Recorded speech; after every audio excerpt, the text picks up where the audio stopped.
From Eyewitness News, this is Newsmakers. Brown University is one of the oldest universities in the nation and a crucial economic engine for Rhode Island. It's the state's fifth largest employer with more than 4,000 staff members. Founded in 1764, it's had only 19 presidents, the newest, Christina Paxson.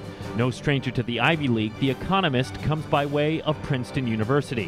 One challenge for Paxson, improving the relationship between Brown and the city of Providence. The school recently agreed to pay nearly $32 million over 11 years in lieu of taxes. This week on Newsmakers, exploring a new vision for Brown University. Joining us in studio, President Christina Paxson. Good morning. Welcome to Newsmakers. I'm Tim White. Joining me on the panel, WPRI.com reporter Ted Nisi and Eyewitness News analyst Arlene Violet. Good morning, everyone. Good morning. Good morning. President Paxson, congratulations on your inauguration and welcome to Rhode Island. Thank you very much, and thanks for having me on the show. What is the biggest challenge facing Brown University right now? Well, probably the biggest immediate challenge is or a set of economic challenges that really go together. Like the federal government is facing sort of a perfect storm with the fiscal cliff. Brown, I don't think it's quite nearly as bad, but I think we are thinking very hard about an economic model in a period when investment returns are not what they used to be, and a period when research funding may be leveling off and possibly declining, and when there's tremendous pressure to maintain financial aid for students.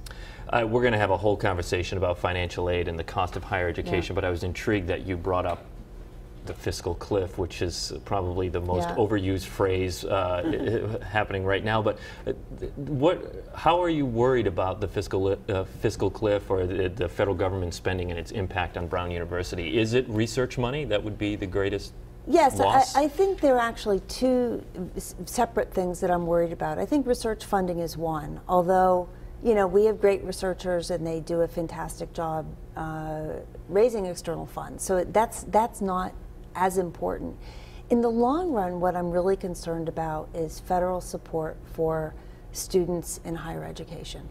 I want strong Pell Grants. I want strong support for lower income students who want to go to college. And that's both for Brown, but as well as the whole gamut of colleges and universities. Let's have this conversation now then, the cost of higher education. It's increasingly becoming out of whack with the national economy. Students can't afford it, or they're relying more on loans. Schools are issuing more scholarships or financial aid, as you point out, Pell Grants. Do you view the cost of higher education a lot like the housing bubble, and do you think it's a bubble that's going to burst anytime soon? Well, the housing bubble is actually an interesting analogy. And just to step back a little bit, I think it's very hard to generalize because there are so many different types of institutions who are in this market and so many different types of students. So, the student who is borrowing a lot of money for a not very high quality education from one of these sort of flighty for-profit universities, and they're not all flighty, but there's some bad ones out there. That's a huge problem. When you look at institutions like Brown, where we're really relying on our endowments to provide serious financial aid to our students, and it's great that we're able to do that, the issues are very different, right? So you really can't, there's no single answer. It depends where you are. But even with Brown University, the cost of tuition, what is it, $55,000 including room and board? Yep, correct? That's right. I mean, this is not a figure that has gone down. No, it's not. But I'll tell you something that I think is really interesting. I mean, two things. One is that, we do need to work as hard as we can to control costs. And that's something I'm going to be spending a lot of time looking at. Can we do things more efficiently? Where can we cut?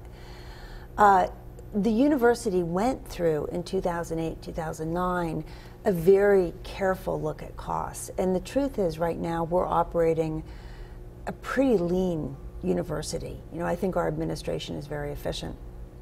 So that's one issue. The other issue, though, that I think that it's important to recognize is that because we've increased the generosity of our financial aid so much, for a large number of students, and in fact students whose families earn up to about $150,000 a year, the real cost of going to Brown, and this is net tuition, net of financial aid, has actually gone down in the last 10 years. So in a way, if you want to draw the analogy to sort of tax policy, which is where we started, we've become more progressive. But you still have to draw on other revenue streams. You have to draw on your endowment. You have to draw on federal grants. So it's not like that money just vaporizes. You know, I understand the line that you're drawing, but the fact is it's still getting more expensive, not just at Brown, but everywhere else. And do you see that leveling off at any time, or is this just going to be like healthcare, where it's going to increase every year? I don't think it can increase every year, year after year. So, you know, to get back to some of the fundamentals that are driving increases in cost, and one that I think is, you know, something that all of us have to acknowledge, which is we are a labor-intensive industry, and we are a highly skilled labor-intensive industry. So, you know, we hire predominantly people who have advanced degrees, or at least, you know, college degrees. And if you look at the trends in the economy, what we've seen over the last 20 years is increasing, widening income inequality. What that means is the salaries of people who are highly skilled workers have gone up faster than the salaries of people who have less education. That's translated into a faster rate of increase in costs among these sort of highly skilled, highly labor-intensive industries.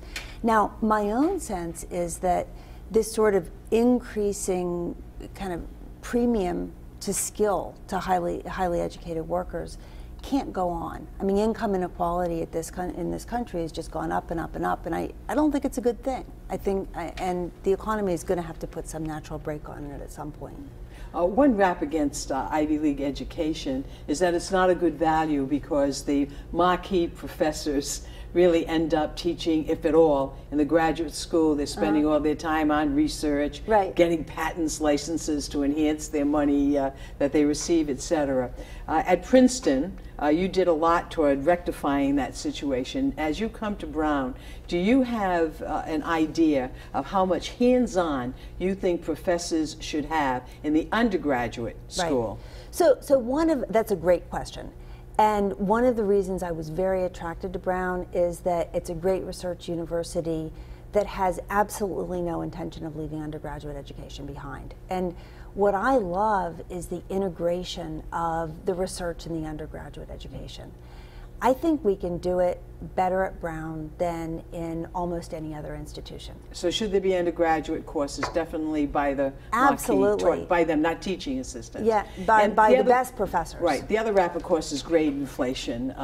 Again, Princeton was rated at the top for not doing that, but Brown was on the bottom tier for giving easy A's, claiming that, according to one study I saw, 2/3 get A's. So that doesn't really encourage students from scholarship. Brown used to have pass-fail, and some persons blame that for the attitude of, well, I just go to school to get the credential of an Ivy League education. I go there to make my social contacts, but scholarship isn't it. Do you think easy grades do affect the students' commitment to scholarship? Well, you know, it's interesting, and I have a slightly different take on this, and I disagree with some of my Princeton colleagues on this issue, which is, first of all, I think you want to persuade students that learning and working in their courses and becoming engaged in scholarship is a reward in and of itself. You want them to love what they're doing,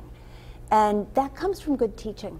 And it comes from great opportunities. And my sense of the Brown students so far is that they work hard. They're not slacking off. So you're not worried 2/3 I'm not get that A's? worried. You think that's in line? I don't think it's so. The downside of trying to control grade inflation is that it tends to, one, increase competitiveness among the students.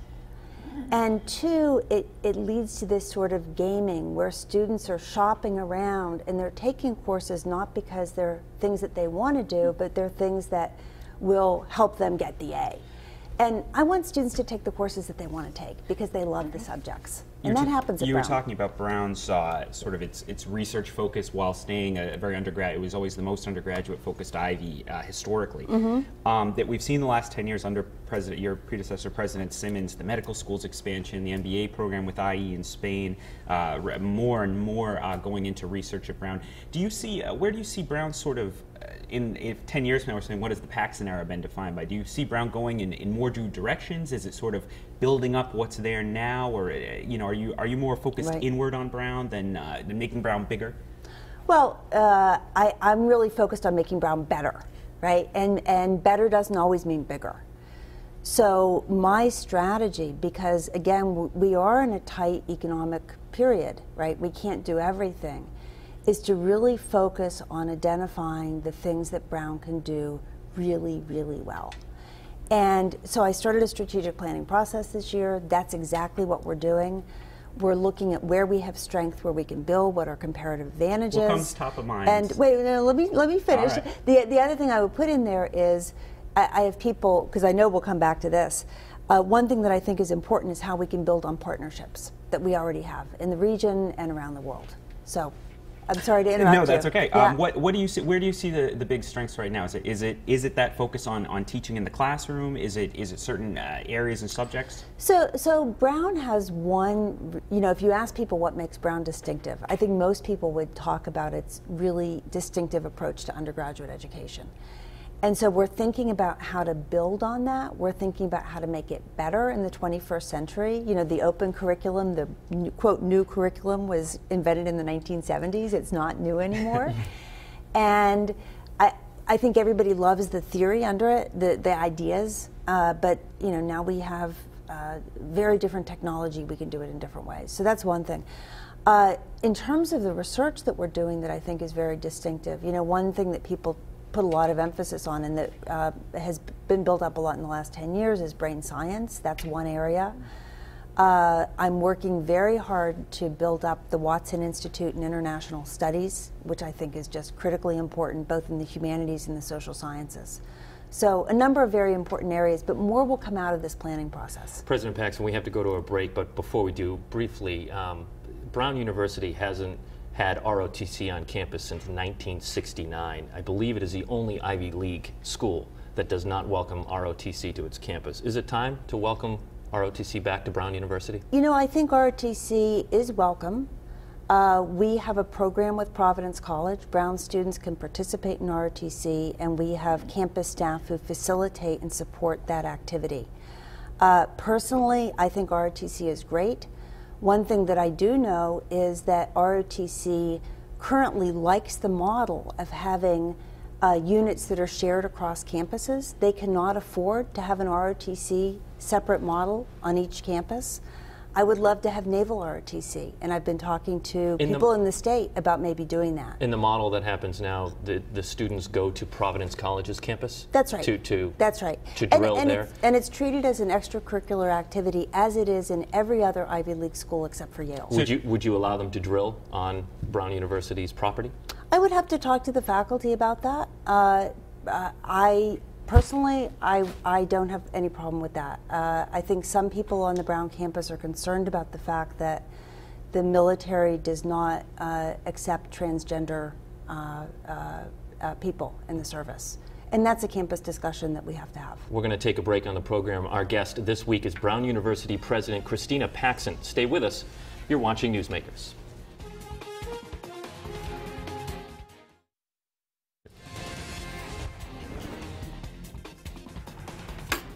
Welcome back to Newsmakers. I'm Tim White. Joining me on the program to my right, Ted Nisi and Arlene Violet. Our guest this week is Brown University President Christina Paxson. Ted? Dr. Paxson, there's no secret that there was a somewhat difficult year in terms of town-gown relations for Brown, partly driven by the economic struggles of the state that we've been discussing.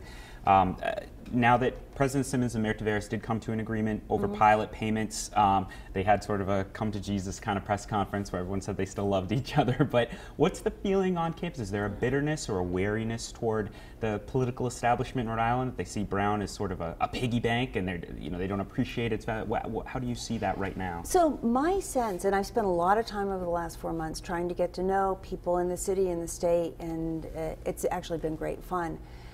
My sense is that we've sort of hit a reset button, and we can say, okay, the pilot payment issue is behind us.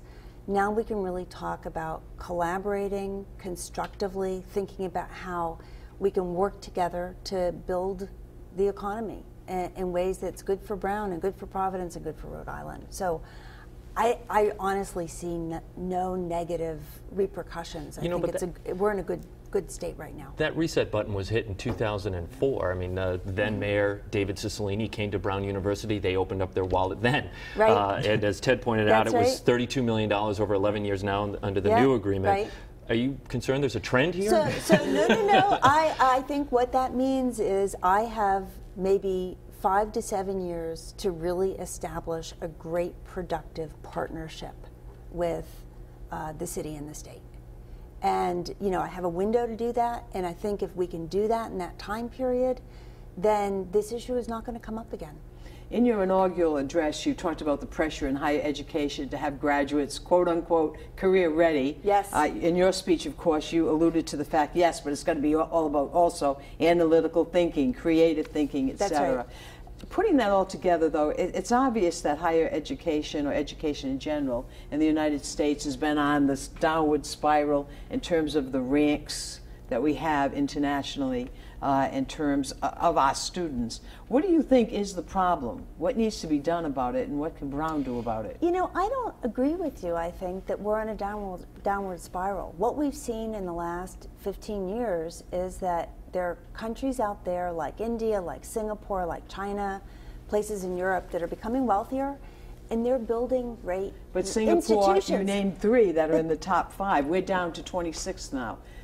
In all sorts of rankings, 25 to 28, whether it's math skills, reading skills, licenses, inventions, patents, etc. And we slipped from being in the top 5 in the last decade. I interpreted your question in a slightly different way. Okay. So the point that I was trying to make is I actually think it's great that other countries are developing great universities, because there are a lot of people out there who need education. So that's a good thing. I think this country actually does have a real problem. So this comes back to your point, and that is, one of the main problems is we've stagnated in terms of high school graduation rates. We've stagnated in terms of the number of students who are ready to go to college, who are prepared to go to college. And, my main concern is, we see the outcome of this at the higher education level, but the source of the problem is education from, age 1 up to age 18. And that's something this country has to deal with. As part of the partnership in the community, can Brown do anything about that to help the local schools beef up the education that's happening there? Well, we are. I mean, we have a good education department. They do a lot of work with the city, and trying to figure out how to build on that, I think, is great. I actually think it's in our interest to have strong schools in the region, because it helps us attract a great workforce. It's one of the most important public amenities. So it's important to Brown for public education to be strong. You're an economist by training. You worked with Ben Bernanke and Paul Krugman in the Princeton Economics Department. Yeah. Big conversation going on in Rhode Island right now about economic development. The state's struggling with high unemployment, as you know. I know you've only been here a few months, but have you developed any thoughts so far, any analysis of why this state is in such worse shape than even our neighbors, Massachusetts and Connecticut? Right. That's a good question, and I think I'm still learning about that. I mean, to my mind, what you need for development, and this is just a general prescription, is you need great ideas, you need capital, financing, and you need infrastructure.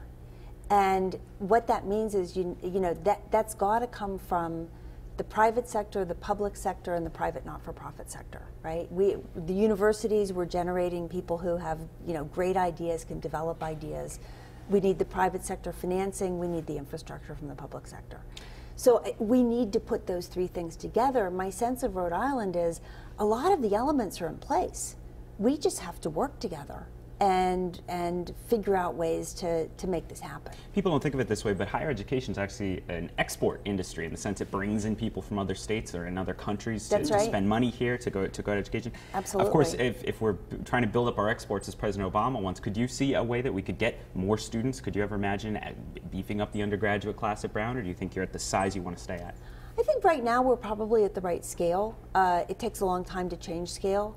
On the other hand, we are doing some more innovative master's programs. You alluded to one. We have a master's program with a university in Spain, which is an MBA. It's not a Brown MBA, it's their MBA, but we participate in the training. And we are in the process of working towards a School of Public Health that is developing some really innovative master's programs. So, these are areas where we can build. The medical school is talking about building new education in primary care, which is just essential for the state, but also around the country.